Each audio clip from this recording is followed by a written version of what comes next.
ઓમ નમો નારાયણ. હું અરુણાબેન પી ગોસ્વામી સુરતથી તમારું સ્વાગત કરું છું ઓરુસ કિચનમાં.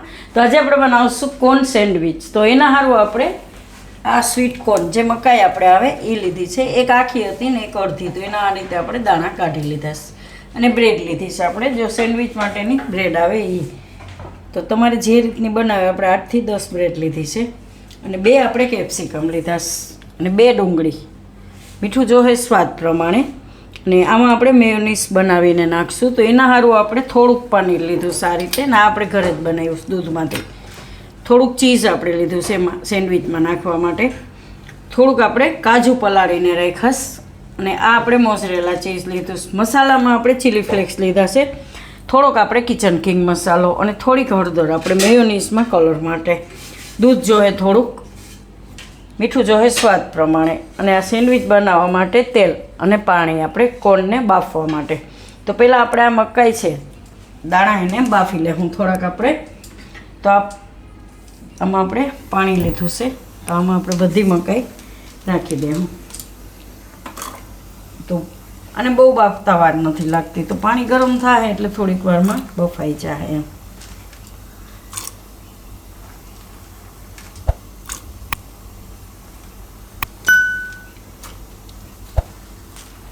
તો આ મકાઈ આપણી બફાઈ ત્યાં સુધીમાં આપણે આની મેયોનીઝ બનાવી નાખીશું. તો આ કાજુ એકદમ પલળી ગયા, સોફ્ટ થઈ ગયા આ રીતનું.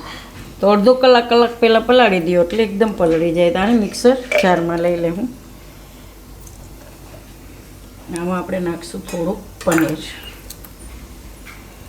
આ રીતે.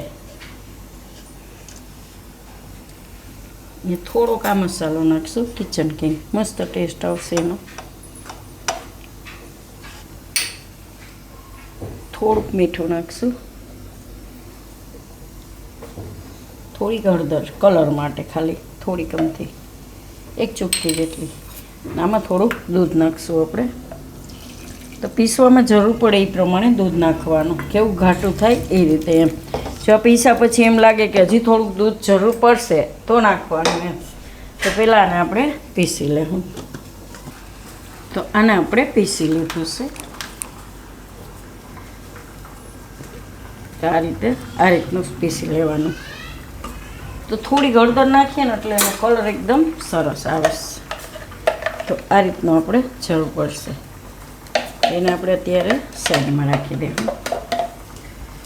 એકદમ મસ્ત ટેસ્ટ એકદમ સારો આવશે અને ખાવામાં સારું છોકરાઓને એમ. થોડીક વાર આને સાઈડમાં રાખી દેવું એટલે બીજી તૈયારી કરી લેવું. તો આ આપણે કેપ્સિકમ લીધા છે, એક આખું છે એને એક અડધું છે. તો આને આપણે સુધારી લેવું.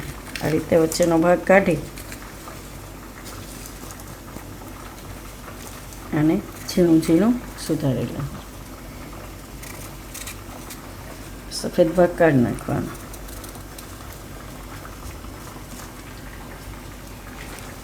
આ રીતનું.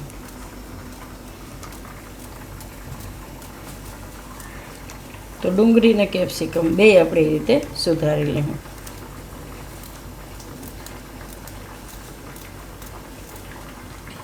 તો કેપ્સિકમ આપણે આ રીતે ટુકડા કરી લીધા છે અને મકાઈ આપણી હવે બફાઈ ગઈ આ રીતે એકદમ સરસ. તો ગેસ બંધ કરી દેવું અને મકાઈને આપણે આ રીતે પાણી નિતારી અને કાઢી લેવું બીજા વાસણમાં.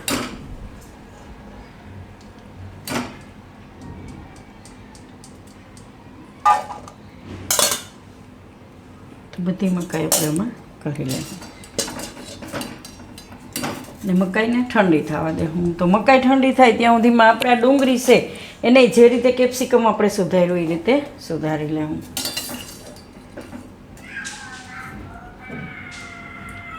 તો ડુંગળી આપણે આ રીતે સુધારી લીધીશ અને મકાઈ આપણી હવે ઠંડી થઈ ગઈ આ રીતની. તો આમાં આપણે બધું મિક્સ કરી લેવું. તો આમાં આપણે આ નાખી દેવું કેપ્સિકમ અને ડુંગળી બધું.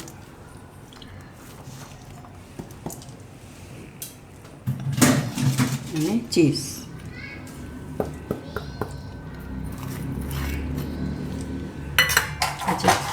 ચીઝની ક્યુબ છે એને આપણે છીણીને નાખીશું આ રીતે.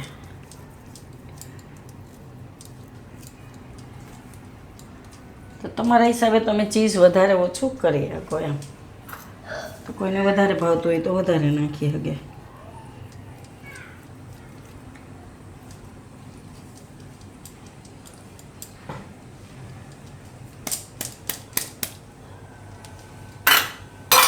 અને આપણે આ મસાલો કિચન કિંગ, તીખાશ માટે ચીલી ફ્લેક્સ, મીઠું થોડુંક જ નાખશું કેમ કે ચીઝ ખારું હોય અને આપણે આમાં જે બનાવ્યું હતું એમાંય થોડુંક નાખ્યું હતું એટલે આમાં બહુ ઓછું નાખશું, નહીં તો ખારું થઈ જાય. હવે આપણે જે મેયોનીઝ બનાવ્યું હતું એ આપણે એમાં નાખી દઈશું બધું. એકદમ મસ્ત ટેસ્ટ આવશે.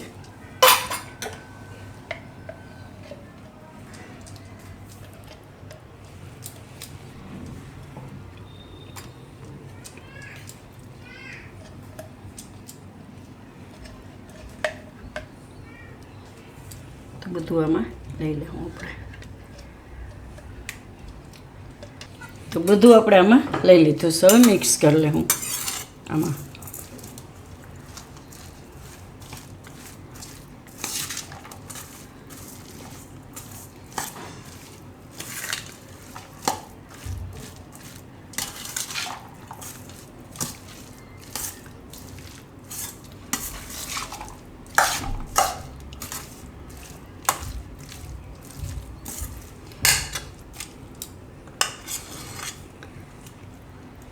આ રીતે બધું મિક્સ કરી લેવાનું.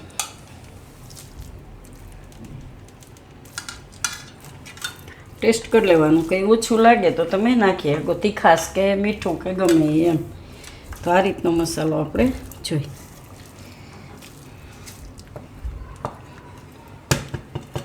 તો હવે આપણે બ્રેડ લેવું આ રીતે. તો આમાં આપણે વચ્ચે લગાવશું સ્ટફિંગ.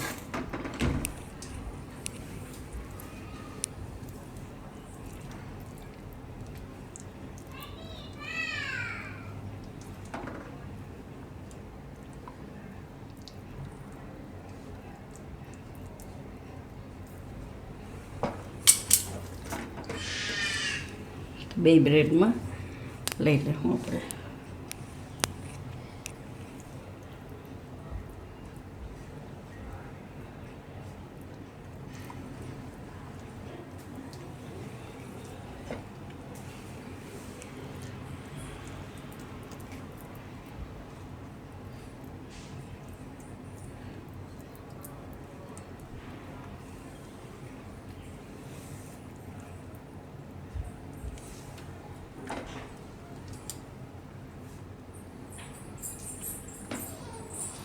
રીતે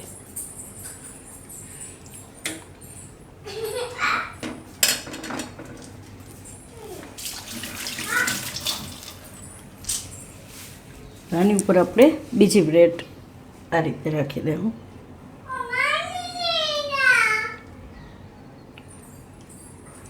આ રીતના.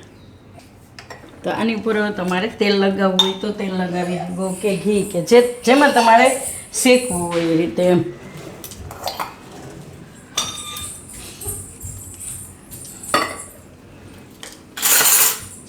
તો આ રીતે લગાવી લેવું.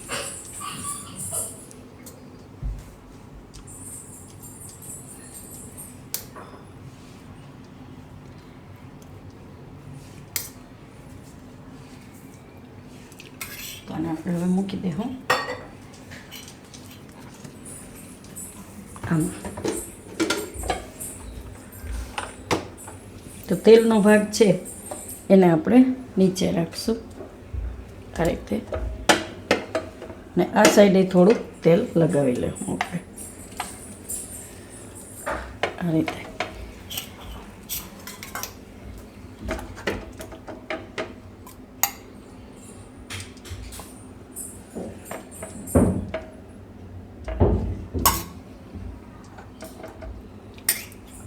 અને બંધ કરી દેવું.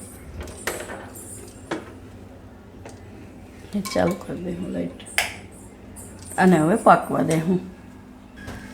તો આને આપણે હવે જોઈ લે હું ખોલીને. તો એકદમ સરસ પાકે ગેસ. પહેલાં સ્વિચ બંધ કરી દે હું અને બહાર કાઢી લે હું આપણે. ગરમ હશે થોડીક એટલે એકદમ મસ્ત કડક થઈ ગઈ છે.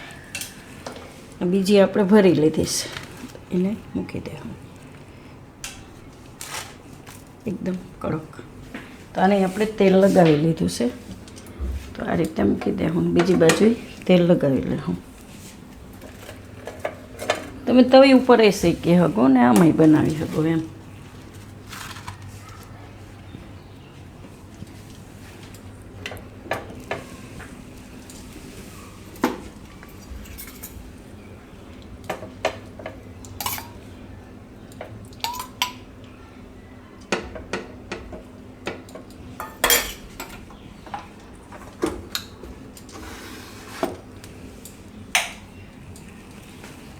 એકદમ સરસ કડક થઈ ગઈ બે બાજુ.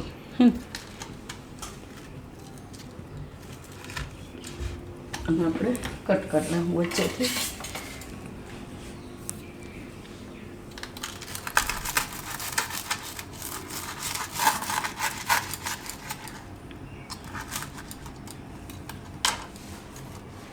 આ રીતની એકદમ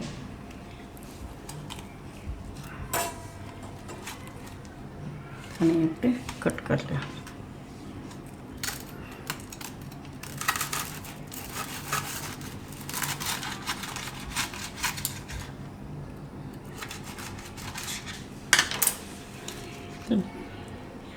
એકદમ મસ્ત ચીઝ એ મેલ્ટ થઈ ગઈ છે.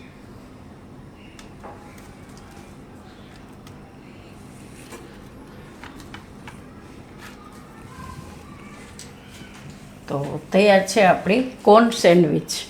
તો જો તમને મારી આ રેસીપી પસંદ આવી હોય તો એને લાઇક કરજો, શેર કરજો અને મારી ચેનલને સબસ્ક્રાઈબ કરજો અને બેલ આઇકન દબાવવાનું ના ભૂલતા. કમેન્ટ કરીને કહેજો કે તમને કેવી લાગી આ કોર્ન સેન્ડવિચ.